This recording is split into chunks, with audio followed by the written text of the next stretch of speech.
Hello again, and welcome back to the How to Life podcast. I'm Dr. Laura Jaggett, and I am here to bring you some more valuable information to help you in your adulting journey. I want to give you the answers to the questions you may have about adulting now that you're in it. This is episode 41. Last episode answered the question, what the heck is a 401k? In case you missed it, it's an account you can set up through your employer where you can save a little money, which will be invested in the stock market and managed for you. It is a great, no-brainer, easy way for you to save for your future. We're going to continue with that same theme right now. My guest is Eva Agi, an investment advisor representative with Gerber Kawasaki Wealth and Investment Management. Translation, she's qualified to help you invest your money and make it grow so you can relax a bit when you're older. And guess what? You don't need to have a ton of money to start. It's true. There's no need to be intimidated by this topic. Eva does a great job of taking the fear out of the concept of investing and making it so easy to understand that you'll start thinking that it isn't so scary after all, and you can do it too. Spoiler alert, you can. Welcome, Eva. I'm so happy that you decided to join me on the How to Life podcast. Thanks so much. Thanks so much for having me, Laura. So just to give you some background on myself, I'm a financial advisor. We at Gerber Kawasaki Wealth Management. And a lot of what I do is help individuals sort their finances, come up ways to invest their money and grow their wealth for the long term. Before I get started, please note that nothing I say should be taken as financial advice. Everyone's situation is different. And if you have any questions about your personal situation, please contact a financial advisor. This podcast is going to be really kind of a Q&A. There's a lot of questions about investing, and people of all ages don't know what it means. And that's what this podcast is intended to do, is to shed some light on this term and the terms associated with it. Eva, I want to start off this podcast by asking you to define what investing is. What does that mean? Investing means putting your money to better use. So everyone wants to have a savings account. That's important. Now, beyond that, investing is finding a way to allow your money to work a little bit harder for you and earn interest while you're not working. All right. So you said better than a savings account. Now, a savings account, people think, oh, well, that is just some place to grow my money, which is very safe and very conservative. But why might that not be the best place to grow your money? It's really important to have a savings account. We need to have between 3 to 6 months of savings. At the same time, it doesn't earn very much interest. So if you actually look at what you're gaining out of your savings account on a month-to-month basis, it's probably pennies, a couple dollars. Investments can grow a lot more in the long run as well. So what we want to do is, especially for longer term goals, 5-10 years down the line, set up our investments so that way we can get to our goals a little bit quicker. What if you don't have any goals? Let's say you are super young and you got, let's say, a graduation gift of a few $1,000s, and you want to just put it in your savings account. How long should you keep it in there before you start investing? When should you start investing? I would say you should start investing as young as possible. And that's simply because of compounding interest and the fact that the longer in the market, the more money and more interest you'll make on your money in the long run. Can you define what compounding interest means? Yes, that means that the longer you're invested, your investments grow in value. And if you stay the course, that interest starts to gain momentum and increase. So what I'm saying is, if we start as early as possible, you have the best shot of increasing your account values as time goes on. The point of the stock market is not to try to get rich quick, but the idea is to invest in companies that you know are going to be around in 10, 15 years from now. and stay the course and allow your money to grow over the long haul with those sensible companies that you'll own. And that's where you come in because people don't know what are the good companies. I guess in your job, you keep track of them, you value them, you see how their growth has been, and that is how they earn the reputation of being a safe company. Is that correct? That's correct. We spend a lot of time looking at financials. Do the company's profits actually match what the stock price is? We don't want to buy really expensive companies if it doesn't match that. Our goal is to pick winners in the long run. And of course, short run, there could be bumps along the road. But as long as you're diversified, meaning you don't put all of your eggs in one basket, that's where the risk in investments starts to dissipate. We want to make sure that our risk is spread out. And in the long run, that's been a proven strategy to do really well. Now, do you need to hire an expert to do this? Because I think most people don't know how to look at a company and predict all of that. How does your company know how to do that? And what is it that you learned to know how to do that? So I'll start with my background here. There's a lot of licensing that goes into being able to become a financial advisor. We have to take series exams, and then there's a CFP that comes next. That's a certified financial planner. The idea is in hiring a professional, you have someone with the ability to actually look at your background and evaluate all your factors, how much you're making at work, what your savings look like, what your goals are. And then what I do is build a plan around that matches your needs and what's important to you. So it's not necessarily taking a whole bunch of risk. There are conservative ways to do this, but what I do is tailored in a way that, just investing in the stock market really might not be. So that leads into my question of, is it safe to invest in general?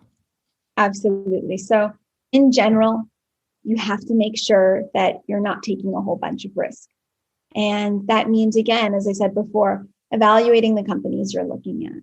Also diversifying, not only holding 3 stocks as your retirement plan, but owning hundreds of them through mutual funds and exchange traded funds. Those are like baskets of assets, you could call them, baskets of stocks with plenty of different things inside. Will you define mutual funds a little bit more? Mutual funds are professionally managed funds. They'll have somewhere between 50 to 250 different stocks and bonds, and each one with their own purpose. So there could be one that's targeted towards high growth companies, one that holds a lot of bonds, which are loans to the government. There are a lot of different ways to invest, and mutual funds make it a lot easier and simpler for the average investor. How much do you need to start investing? You need a couple $100 maybe. It's a common misconception that you need $5 million to get started. And we get people all the time that say, do I have enough money to invest? Because unfortunately, the financial industry has long told them that they don't. But the truth is that even a couple $100 a month or $50 a month, whatever it is enough to get started. And as I said before, the important thing is time. As long as you have a lot of time in the market, you, even starting with a small amount, can make a really big impact. Is it important for the individual to look at their finances and see what they have at the end of every month that they could possibly invest, even if it's something small like $50 or $100? Or is that something that you do? It's really important for everyone to keep track of their budget. I can't stress this enough, right? We only want to get started investing as long as we're living within our means. But if we're spending everything and more than we make, then it's more important to pay those current bills, right? I want to see credit card debt at 0 before we start investing. And with that, looking at a budget, something I do with all of my clients, really helps evaluate how much on a month-to-month basis they have to spare and contribute to investments. Are there different ways of investing? And is that something that you handle? So we handle different classes of investing with that. So you could invest in real estate. We don't do that personally. That's a way you can buy property and hopefully it appreciates in value over time. Another way that we handle is through stocks and bonds.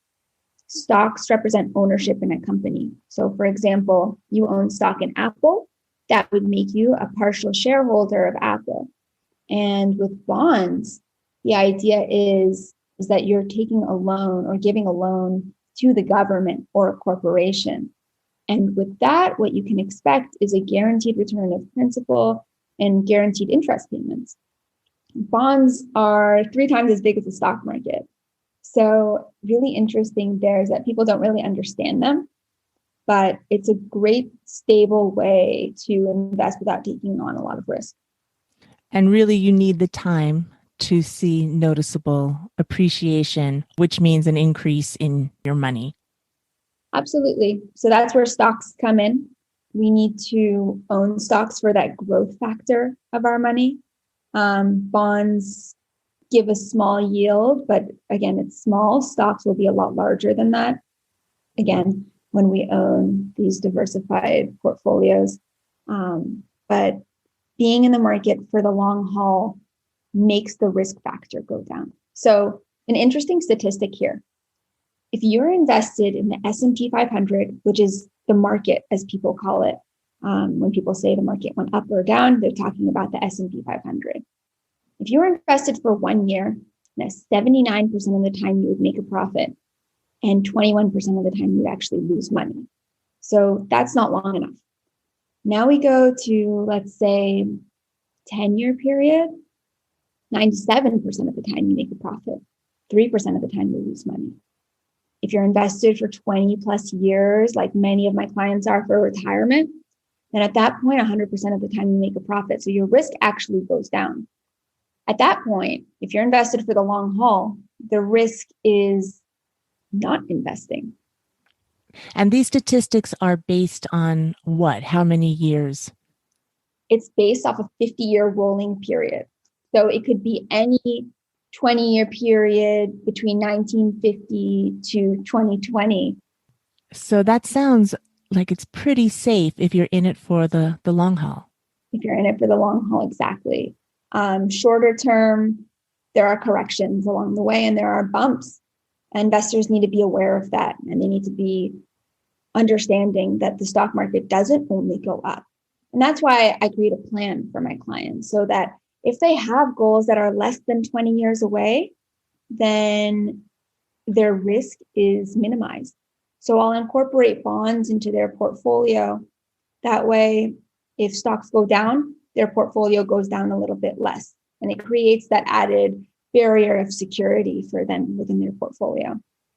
That brings up my question of strategy. So when you manage somebody's finances, their portfolio, you have a strategy. And is it based on what their long-term goals are, or is it something that you take charge of? So what I typically do with a client is look at their short, medium, and long-term goals. We look at things 6 months from now and make sure that all of our expenses are covered, that you have an emergency fund to suffice that. And then we'll look a little bit further out, 5 or 10 years from now. Maybe they want to buy a home. Maybe they want to take a great trip in 5 years, or have a large expense coming up, or planning for a child. In that sense, they're going to need to start investing, putting away some money to grow for a little bit further out. And then finally, long-term is typically retirement goals, making sure that they have enough to eventually stop working. With your clients, does everybody invest a little bit of money every month? Or do you take people that just maybe came into a big chunk of money and then manage just that? It's about a mix of the two. A lot of my clients invest on a monthly basis.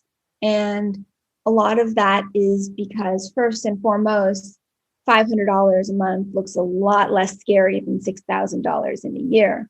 And what we want to do is dollar cost average. Dollar cost averaging is a method of investing. You invest every single month. And rather than try to time the lows of the market where stocks are on sale, they're cheap. Investors haven't really been successful in doing that. But by investing on a monthly basis, on average, you actually get to the lowest price within the year period or however long you're investing for. So I always recommend putting a little bit every single month into your portfolio, part of your surplus on a monthly basis, and allocating that towards buying more shares of stocks or bonds. Are there mistakes that people can make when investing, either on their own or with a company? Yeah, a lot of mistakes that I'll see are lack of diversification, people getting overexcited about a stock they heard about on Twitter and plunging into it, not really knowing what the company sells. Right? We just saw that this week with GameStop, it went up over 200% on a company that doesn't have the financials to back their stock price. This is a risky move. Now, today it's down heavily. What we want to do as investors is invest in companies that are here to last, not the ones that are popular or fad. And then with that, just putting all your eggs in one basket, even if it's a great company. For example, Tesla. What happens if Elon Musk has an issue? The company will suffer. And I see a lot of people that own only one stock and are unwilling to spread out their risk a little bit. And that's a big mistake in the long run. So break it down for somebody new. Just kind of give me a bullet point of what we talked about. What's the first thing someone should do when they're thinking about investing? Step one. Step one is evaluate your budget. Make sure that you are spending a correct amount on a month-to-month basis. You're not overspending. And then whatever's left over, you should firstly allocate towards an emergency fund. Again, we want to have 3 to 6 months there. Step two is start an investment account. So start allocating some of your surplus money every single month towards growth. And that's for the medium and long term. And then step three, we want to look at retirement. Make sure that that's taken care of as well, because it creeps up on you. And even if someone's really young, having that chunk of money that accrues over time is really going to be monumental in a lot of individuals' lives. So I'm going to give a little bit of my insight on saving money. At first, it seems restrictive, like you're going to go without. But when you know exactly where your money is going and what you can live on, you find that you really don't need that much. So once you get used to living within your means and you find that you're quite comfortable, it's easy. Now you have the surplus money that you can invest and grow. And that becomes more fun than getting whatever you wanted at that moment when you thought of it. Because if you really do want it and you plan for it, you'll get it anyway. You'll do it in a safe way rather than get yourself into debt. That's exactly right. The secret, I would say, to getting wealthy is living within your means. As long as we're not spending more than we're bringing in, you're in a good place. And if we can match our lifestyle to our income, then we come out on top in the long run. I wanted to do this podcast because I wanted to dispel any fear there was about investing. You know, people don't understand what the market means or stock market crashing. That sounds very scary, but it's not. You can do it in a very wise and conservative way and still come out on top in the long run. That's exactly right, Laura. For every investor, it's not so hard to come out on top as long as you have a plan in place. What I see a lot of the time are people that can't pinpoint their goals or don't know what to do next. Taking charge of your financial situation really allows you to build wealth in the long run. So I would recommend that everyone take a moment to look over what they have going on and see what they could do to make it better, because there's always room for growth. Eva, this was very, very good information. How can people find you? I'm accessible at my work email at Eva, EVA, at gerberkawasaki.com, and our office phone number, 310-441-9393. You're able to also reach us at our firm's website, gerberkawasaki.com. Eva, thanks so much for this information. It's very valuable. I appreciate you. Thank you for your time. Thanks, Laura, for having me.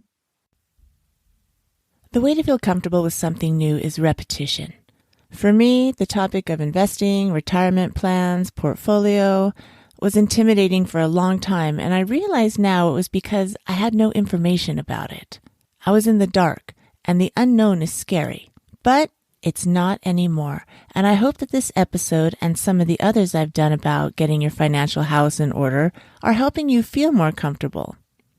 If you missed those past episodes or you need a refresher, check out episode 40, What the Heck is a 401k?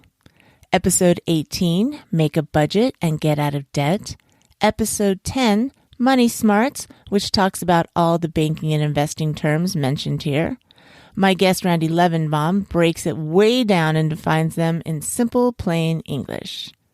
Episode 7 is called Living the Dream, Retirement at Age 43. And in that show, Randy is the guest once again and talks about how she made a plan to retire early and did it way sooner than she thought. It's a pretty inspiring story. You can find the links to all those episodes and Eva's contact information in the show notes, which can be found at howtolife.com/041. If you haven't already, check out the How to Life Mominars on YouTube. I have some short video tutorials about all kind of adulting situations, including some money stuff. So look for the playlist Finances to see what I have there so far. And I'm adding more Mominars every week. Subscribe to both the channel and the podcast, and you'll be notified when a new video or podcast airs. And before you sign off, please hit the 5-star rating button, or if you're so inclined, leave a nice review. I would really appreciate that. And it really helps this show continue to help others. Thank you for listening today. I wish you a great rest of the week. Make it fun, make it bright. Choose to see the good. It's all around you. All is well. You got this.